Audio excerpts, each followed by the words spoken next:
શ્રી ગણેશાય નમઃ. સૌને મારા જય શ્રી કૃષ્ણ, જય અંબે. તો મિત્રો, પ્રભુ દર્શનમાં આપનું સ્વાગત છે.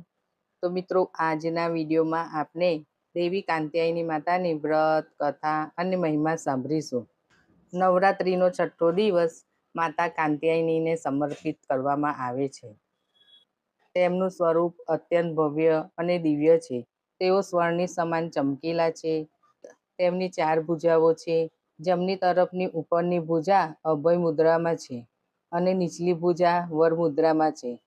માતાની ઉપરની ડાબીની ભુજામાં તલવાર છે અને નીચલી ભુજામાં કમળનું ફૂલ છે. માં કાંત્યાયનીની પૂજા કરવાથી દુઃખ દૂર થાય છે. રોગ શોક સંતાપ અને ભય નષ્ટ થાય છે. જન્મો જન્મના પાપ સમાપ્ત થઈ જાય છે. માતા કાંત્યાયનીની પૂજાથી પરમપદ પ્રાપ્ત થાય છે. માતા કાંત્યાયનીની પૂજા કરતા પહેલા હાથમાં ફૂલ લઈ માતાને પ્રણામ કરવા અને આ મંત્રનું ધ્યાન કરવું. ઓમ દેવી કાંત્યાયને નમઃ. આ મંત્રનો જાપ 108 વાર કરવો.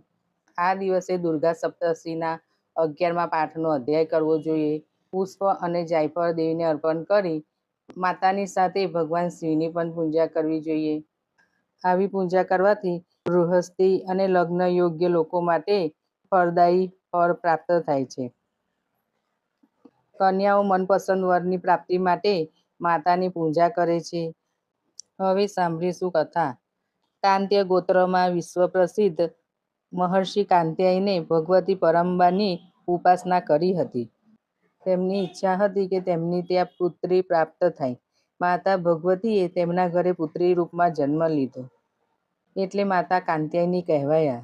તેઓ વૈદ્યનાથ નામની જગ્યાએ પ્રકટ થયા હતા અને ત્યારથી તેમની પૂજા શરૂ થઈ. માતા કાંત્યાયની અમોઘ ફળદાયિની છે. ભગવાન કૃષ્ણને પતિના રૂપમાં પ્રાપ્ત કરવા માટે વ્રજની ગોપીઓએ કાંત્યાયની માતાની પૂજા કરી હતી. આ પૂજા કાલિંદી યમુના કિનારે કરવામાં આવી હતી. એટલા માટે કાંત્યાયની માતા વ્રજમંડળના અધિષ્ઠાત્રી દેવીના રૂપમાં પ્રસિદ્ધ થયેલા છે. તેમનું સ્વરૂપ અત્યંત ભવ્ય અને દિવ્ય છે. તેઓ સ્વર્ણની સમાન ચમકીલા છે. કાંત્યાયની મહામાયે મહાયોગિન્યધીશ્વરી નંદગોપુસુતમ દેવી પતિ મે કુરુતે નમઃ. જે કન્યાઓના લગ્નમાં વિલંબ થઈ રહ્યો હોય તેમને આ દિવસે માતા કાંત્યાયનીની ઉપાસના કરી આ મંત્રનો જાપ કરવો જોઈએ, જેથી તેમને મનોવાંછિત વરની પ્રાપ્તિ થાય છે. બોલો શ્રી કાંત્યાયની માતાની જય. જગત જનની માં અંબાની જય.